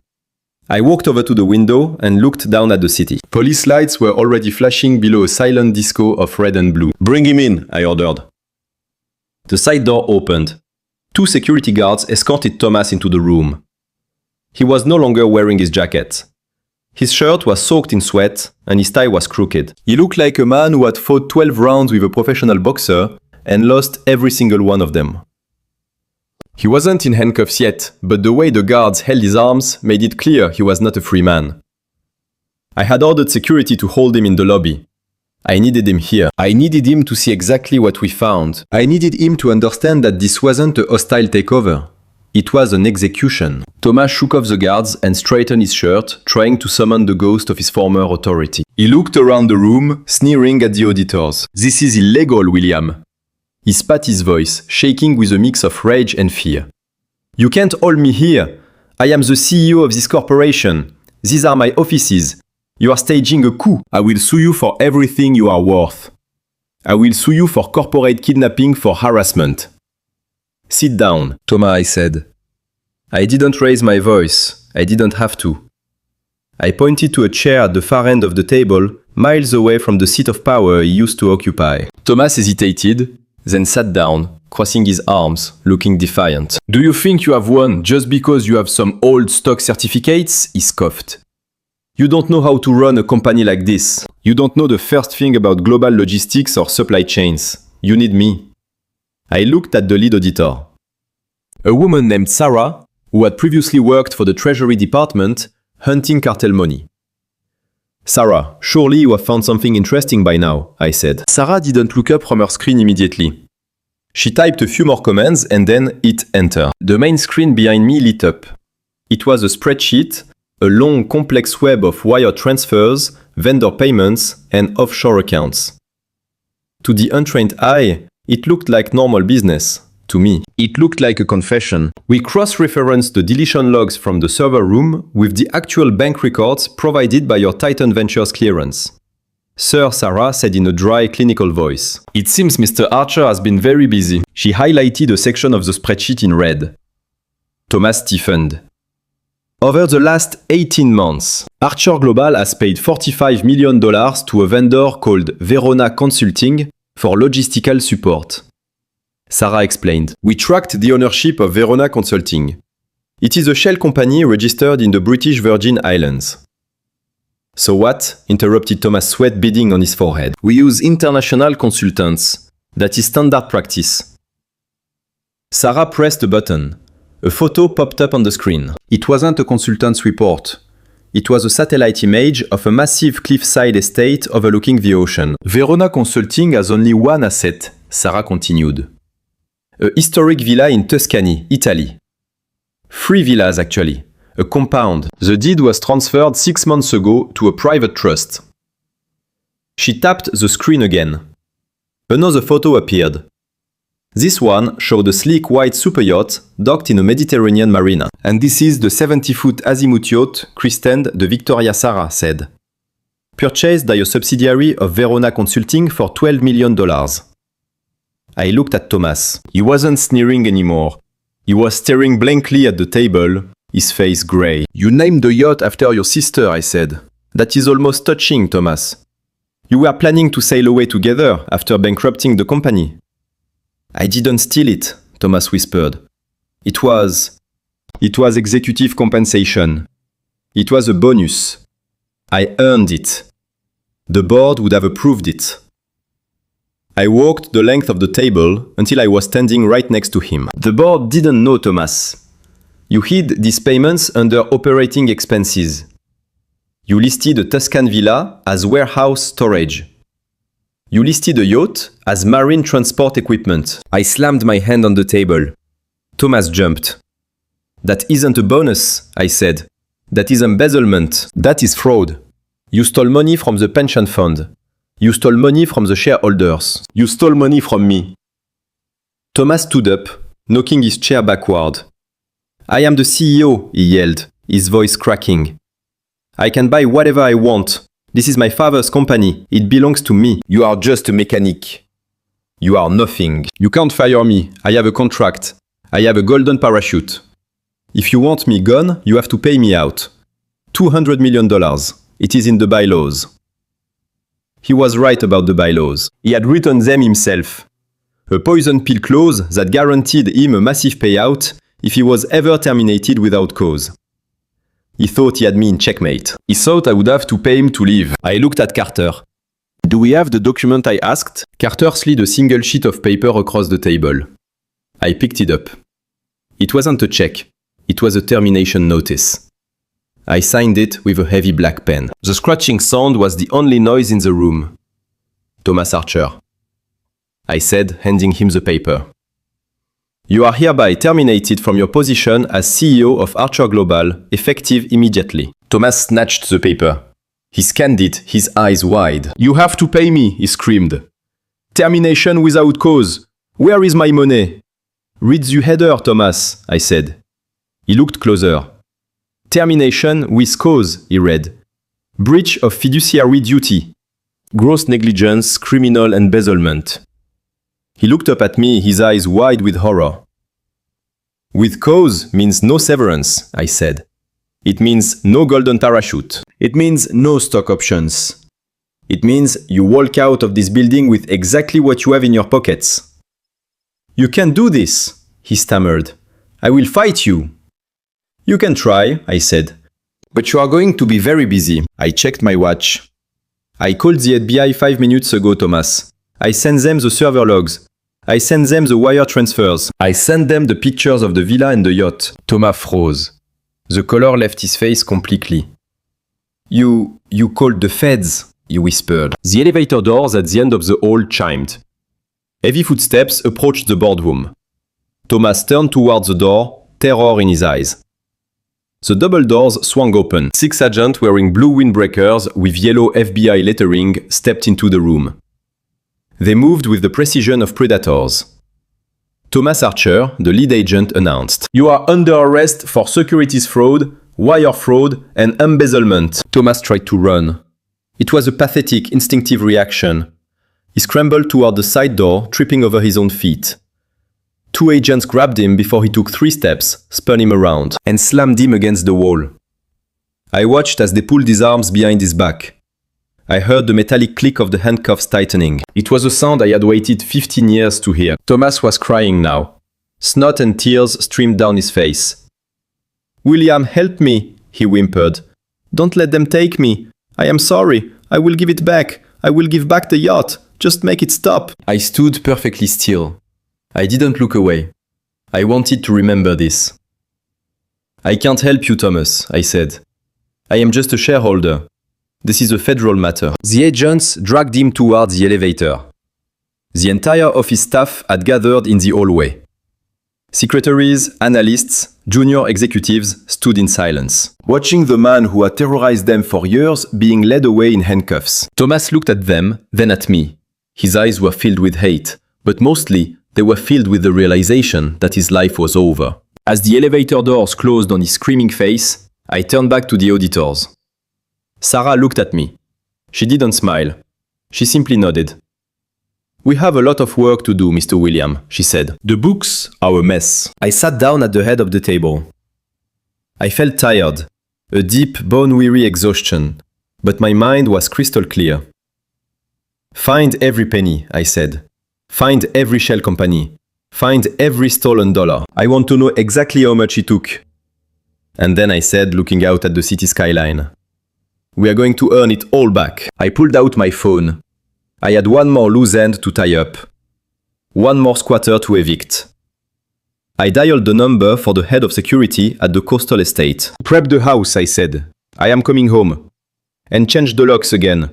I don't want anyone getting in who doesn't belong there." The convoy of 3 black SUVs swept up the gravel driveway of the estate, their headlights cutting through the twilight like laser beams. It had been less than 24 hours since I had walked down this very road in the pouring rain, a homeless man with $40 in his pocket. Now I was returning with a legal army and a security detail that rivaled the Secret Service. The iron gates that had locked me out the night before swung open automatically as the lead car transmitted the new override code. We didn't slow down. We drove straight up to the main entrance, tires crunching loudly, announcing our arrival with the subtlety of a thunderclap. I stepped out of the car. The air was still damp, smelling of wet earth and pine, but the rain had stopped. The house loomed dark and menacing against the sky, except for the master bedroom windows on the second floor, where lights blazed and shadows moved frantically back and forth. Victoria was home, and she knew the walls were closing in. Carter stepped up beside me, handing me a thick file. "We have the eviction order signed by the magistrate," Carter said. "We also have the seizure warrant for all assets located on the property, pending the federal investigation into Thomas." "Nothing leaves this house, sir." I nodded.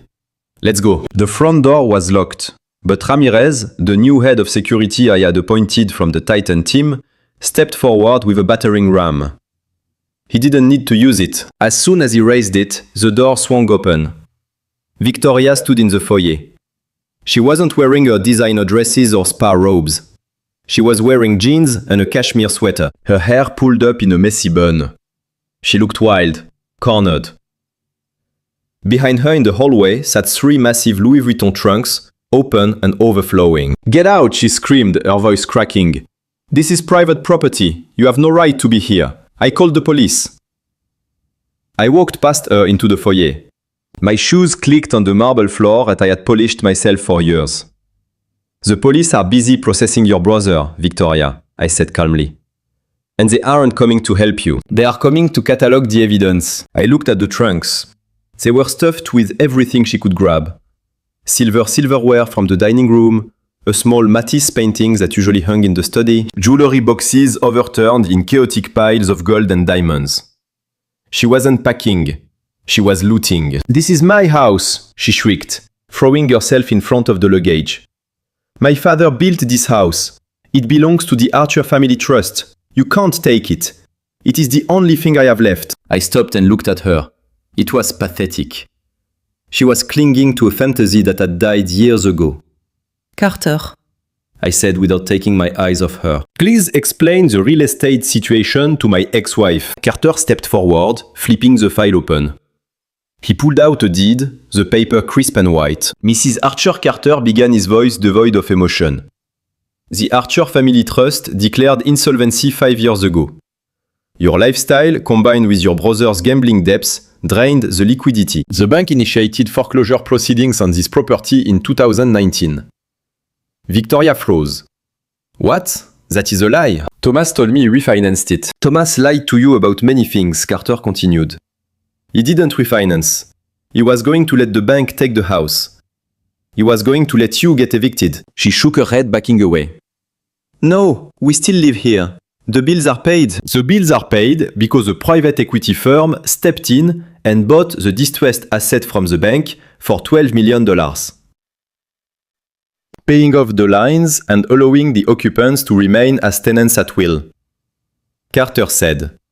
He turned the deed so she could see the owner's name. That firm was Titan Real Estate, a subsidiary of Titan Ventures. Victoria stared at the paper. Her eyes scanned the legal jargon, the date, the signatures. Titan, she whispered. I stepped closer. I bought this house, Victoria, I said. I bought it 5 years ago because I didn't want you to be homeless. I didn't want you to suffer the humiliation of a foreclosure sign on the loan.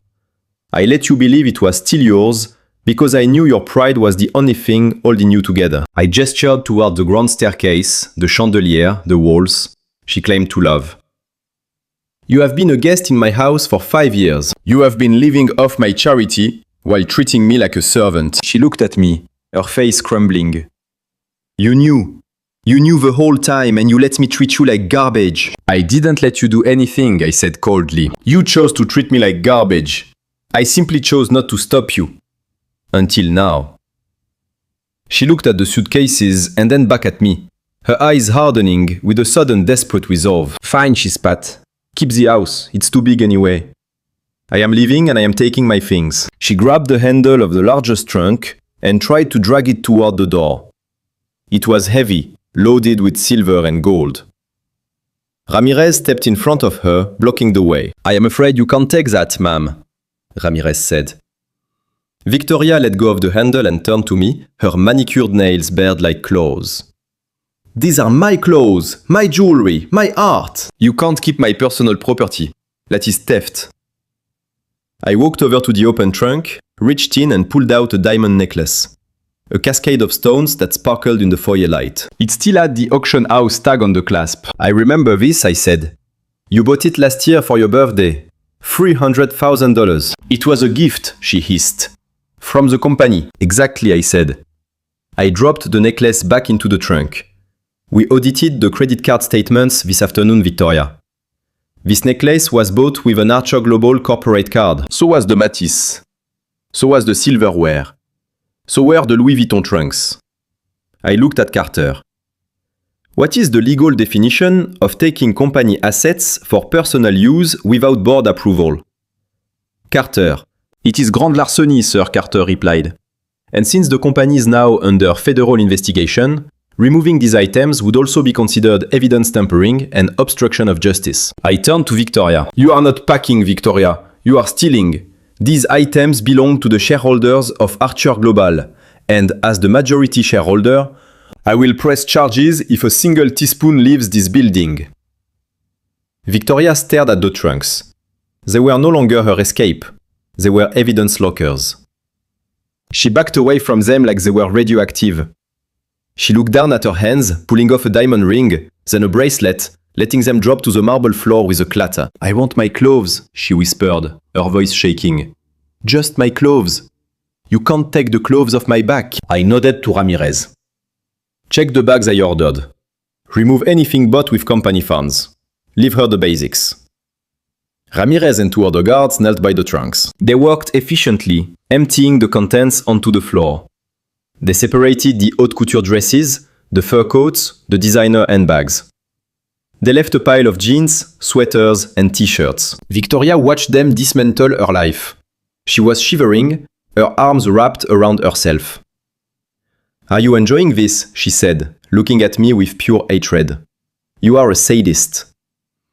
I am not enjoying this, I said. I am correcting an accounting error. When the guards finished, a small pile of clothes remained on the floor. It looked pathetic against the grandeur of the foyer. Victoria knelt and picked up the clothes. She looked around, searching for something to put them in. The Louis Vuitton trunks had been confiscated. I remembered something. Wait here, I said. I walked out the front door and down the steps to where Ramirez had parked my new car. But I didn't go to the car. I walked to the edge of the driveway near the bushes, where the automatic sprinklers had been running the night before. It was still there. My old suitcase. The one she had thrown out the window. It was caked in mud, The fabric warped from the water. The zipper rusted. It was a piece of trash. I picked it up. It was heavy with the memory of the rain. I walked back into the house and tossed the wet, muddy suitcase onto the marble floor at her feet. It landed with a wet thud. "Use this," I said. Victoria stared at the suitcase. She recognized it instantly. She looked up at me, her face flushed with humiliation. "You can't be serious," she said. "It is wet, it is dirty." "It's yours," I said. "You threw it out. Now you can carry it." She stared at me, waiting for me to break. Waiting for the kind, spineless William to reappear and offer her a dry bag. But William wasn't there. Only Titan remained. Slowly, she reached down and unzipped the muddy bag. She shoved her jeans and sweaters inside. She didn't fold them. She just shoved them in, sobbing silently. When she zipped it shut, she stood up, holding the handle. Mud dripped onto her cashmere sweater. She looked small, defeated. "Where am I supposed to go?" she asked, her voice barely audible. "The accounts are frozen. The cards are cancelled. I have nowhere to go." I walked over to the door and held it open. The night air blew in cold and biting. "There is a motel down the highway," I said. "At the rest stop. The rooms are $40 a night. I am sure you have some cash in your purse." "I don't stay in motels," she whispered. I looked at her. "I did," I said, "last night. Because of you." I pointed out into the darkness. "Start walking, Victoria. It's about 5 miles. It will give you time to think." She dragged the muddy suitcase toward the door.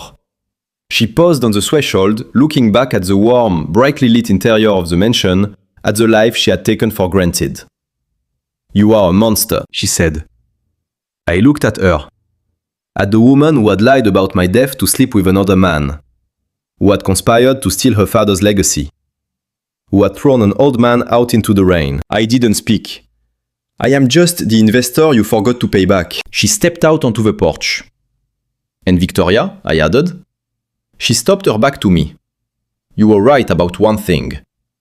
She turned her head slightly. "This house is too big for an old man," I said. I looked around the foyer at the empty space where her greed used to live. "But it is definitely no place for a traitor." I signaled to Ramirez. "Close the door behind her," I ordered. Victoria started walking down the driveway, dragging the wet suitcase behind her. The sound of the wheels on the gravel was the only noise in the night. I watched her until she disappeared into the darkness, past the security lights. I didn't feel happy. I didn't feel sad. I felt complete. I pulled the heavy front door shut and locked it. The sound of the deadbolt sliding into place echoed through the house. It was a solid, final sound. I turned to Carter, who was standing next to the pile of confiscated art. "Get a cleaning crew in here in the morning," I said. "I want every trace of them gone. I want the carpets washed. I want the walls painted." "Yes, sir," Carter said. "And the assets? Sell them," I said. "Put the money into the Hector Archer Foundation." I walked toward the kitchen. I needed a cup of coffee. And for the first time in 15 years, I was going to make it exactly the way I liked it. In my own house, without anyone telling me I was doing it wrong. The war was over. The castle was reclaimed. But the silence in the halls was loud, and I knew that tomorrow, the real work of building a new life would begin. The stock ticker for Archer Global scrolled across the Bloomberg terminal in the corner of my new office. A steady stream of bright green numbers telling a story of redemption. $550 per share. A month ago, this company was a rotting corpse circled by vultures. Today, it was the apex predator of the market. I sat in the leather chair that used to belong to Thomas, but the room felt different. I had stripped the walls of his ego.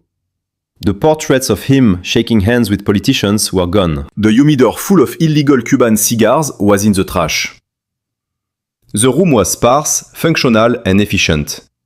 It looked like a place where work got done, not a place where fortunes were stolen. The door opened and Eleanor walked in.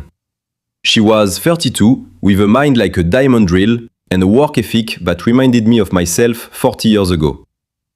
She wasn't a family friend. She wasn't a golf buddy. She was the former VP of operations that Thomas had kept buried in middle management Because she asked too many hard questions about the logistics budget. I had found her personnel file on the second day of the audit. I read her performance reviews, saw her rejected proposals for efficiency upgrades, and knew immediately she was the one. I promoted her to CEO 3 days later. Good morning, Mr. Chairman, Eleanor said, setting a tablet on my desk. The quarterly projections are ready. We have stabilized the supply chain. The auditors have finished tracking down the shell companies. We recovered about 60% of the assets Thomas siphoned off. 60%, I repeated. It wasn't everything, but it was enough to stop the bleeding. And the Italian villas I asked, seized. Eleanor replied with a satisfied smile. The Italian authorities are cooperating. We are liquidating them to put the money back into the pension fund. Every dollar Thomas stole from the retirees will go back into their accounts with interest. Good work, Eleanor, I said. I looked at her. She was tired. She had been working 18-hour days to fix the mess I uncovered. But she wasn't broken. She was energized. She was leading. I stood up and walked to the window. You have the helm, Eleanor, I said. I am stepping back into an advisory role starting today. She looked surprised. But sir, we are just getting started. The stock is up 30%. The market loves you. They are calling you the savior of Wall Street. I shook my head. I didn't come back to run a company, Eleanor. I came back to save it. It is saved. Now it needs a leader who is looking at the next 20 years, not the last 20. I picked up my briefcase. It was the same black briefcase Carter had given me, but now it held something different. It held freedom. My net worth had been recalculated this morning. With the surge in the stock price and the consolidation of Titan's assets, I was now worth $18 billion. It was a number so large it became abstract. It wasn't money anymore. It was gravity. It was a force of nature that I could point wherever I wanted. I walked out of the building through the front door. The security guards nodded respectfully. There were no more barricades. No more lists banning my entry. I walked to the waiting car, but this time, we didn't head to the coast. We drove to the private airfield. When we arrived, the Gulfstream G650 was waiting on the tarmac. Its engines humming smoothly. A sleek silver bird ready to fly. It wasn't a corporate jet leased by the company. It was mine. I bought it outright a week ago. Not because I needed the luxury, but because I needed the speed. I had wasted too much time waiting on other people. I wasn't going to wait for a boarding pass ever again. But before I boarded, I had one last piece of business to conclude. Carter was waiting for me by the stairs to the jet. He held a thin blue folder. Is it done? I asked. Carter nodded. The sale of the coastal mansion closed this morning. A tech billionaire bought it. $12 million in cash. And the proceeds? I asked. Carter handed me the folder. Inside was a copy of a wire transfer receipt. Transferred in full to the Hector Archer Scholarship Fund. Carter said, "It is the largest single donation in the history of the fund. It will pay full college tuition for 200 engineering students every year, forever." I looked at the receipt. I thought about the house where I had lived for 15 years. The house where I had fixed the roof and mowed the lawn. The house where Victoria had thrown my clothes out the window. It was gone. I had turned a monument to her greed into a ladder for the next generation of mechanics and engineers. Hector would have loved that. He would have loved that deep, booming laugh of his and told me I did good. "Thank you, Carter," I said. "You have been a good friend."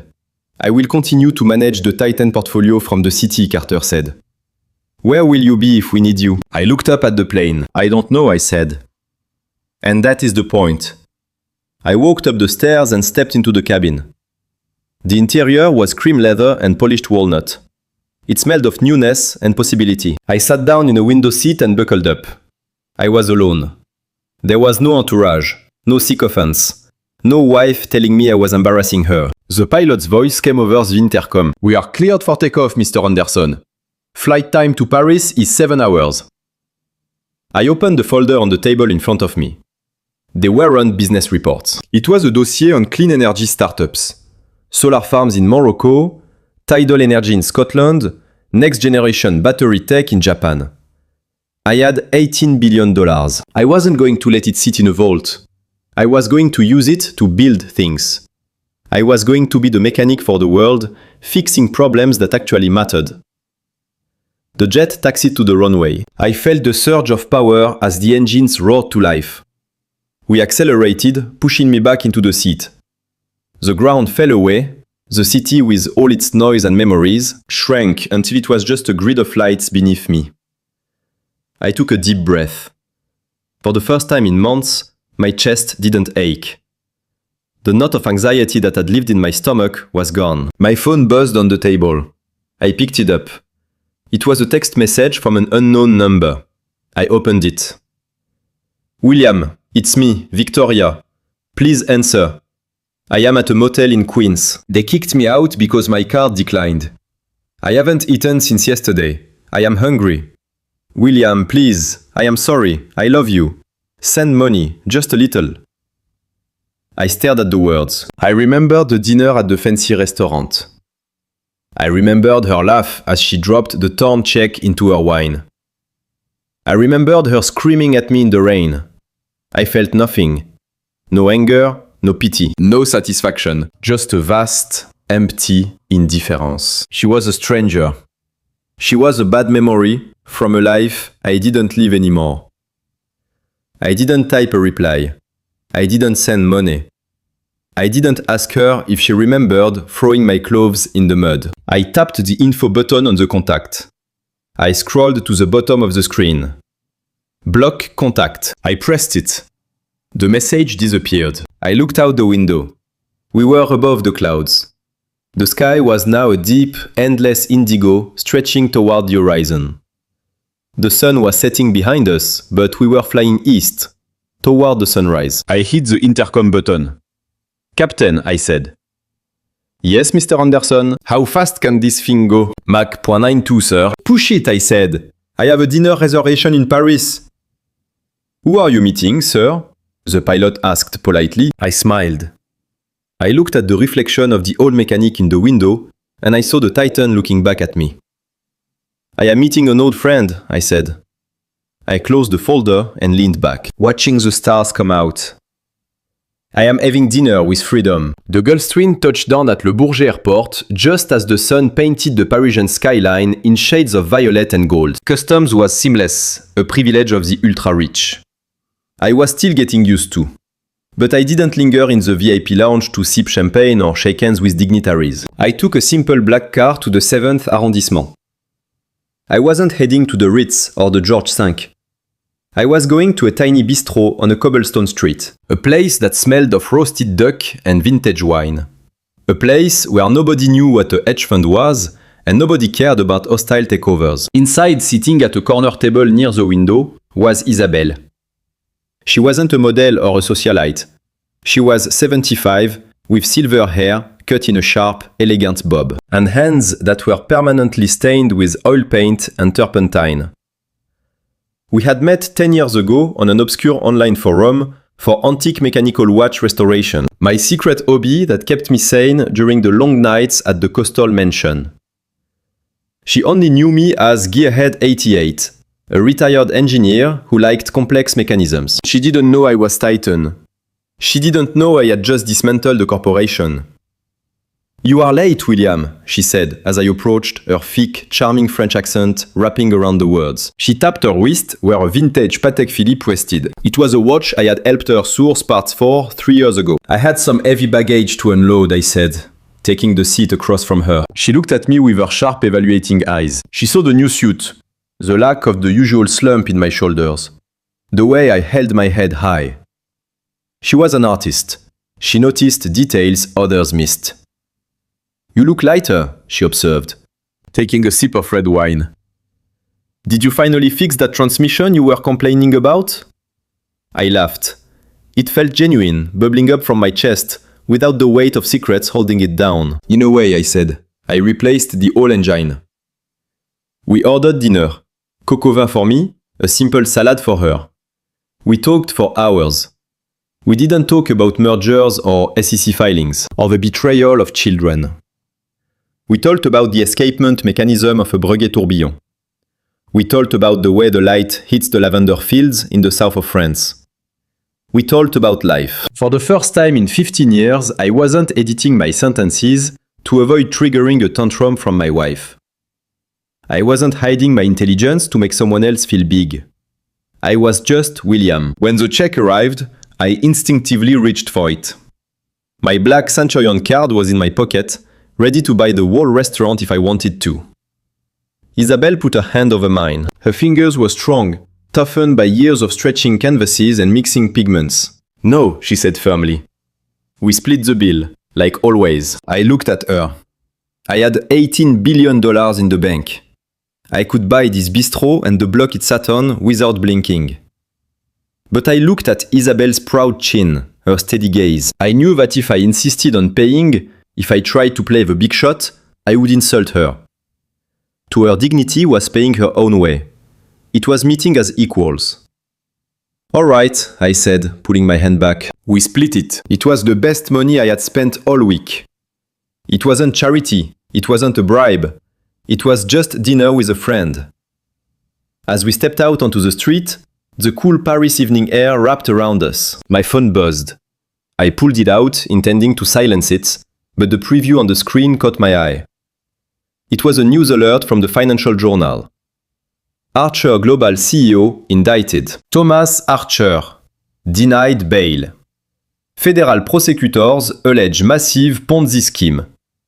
I scrolled down. There was a photo of Thomas being shoved into a police car, his face hidden by a jacket, his hands cuffed behind his back. Below it, a smaller headline read, Socialite Victoria Archer questioned in connection with fraud. Assets frozen by federal authorities. Isabelle noticed my distraction.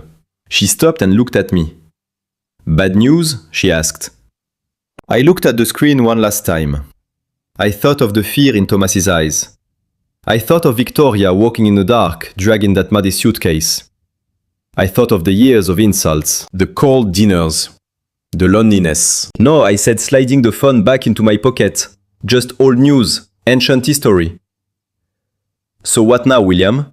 Isabelle asked as we walked toward the Seine. You are retired, you are free. What will you do with your time? I looked at the river, the lights of the Eiffel Tower reflecting in the black water. I thought of the clean energy dossiers in my briefcase. I thought of the Hector Archer scholars who would start school next fall. Young kids who would get the chance I never had. I am going to build things, I said. I am going to find broken things and fix them. Not because I have to, but because I can. That sounds useful, she said, linking her arm through mine. I have a studio in Provence. The roof leaks and the tractor is 40 years old. It needs a good mechanic, I smiled. I think I can fit that into my schedule, I said. We walked off into the Parisian night. Two old friends with silver hair and comfortable shoes. I was no longer the titan of Wall Street. I was no longer the victimized husband. I was just a man with a friend, a future, and for the first time in a long time, peace. The world was vast, the night was young, and I was finally, truly home. The most important lesson I learned isn't about money. It is about self-worth. For 15 years, I let others define my value based on the clothes I wore and the car I drove. But true dignity comes from integrity, not a bank account balance. My wife and her brother chased an illusion of power, and they lost everything that actually mattered. I learned that sometimes the most loving thing you can do for toxic people is let them face the consequences of their own actions. Don't waste your life trying to buy the respect of those who are committed to misunderstanding you. Walk away, build your own peace, and never apologize for knowing your worth. If this story of justice and redemption resonated with you, please hit the like button and subscribe to the channel. Let me know in the comments. If you were in my shoes, would you have left Victoria with the muddy suitcase, or would you have given her a second chance?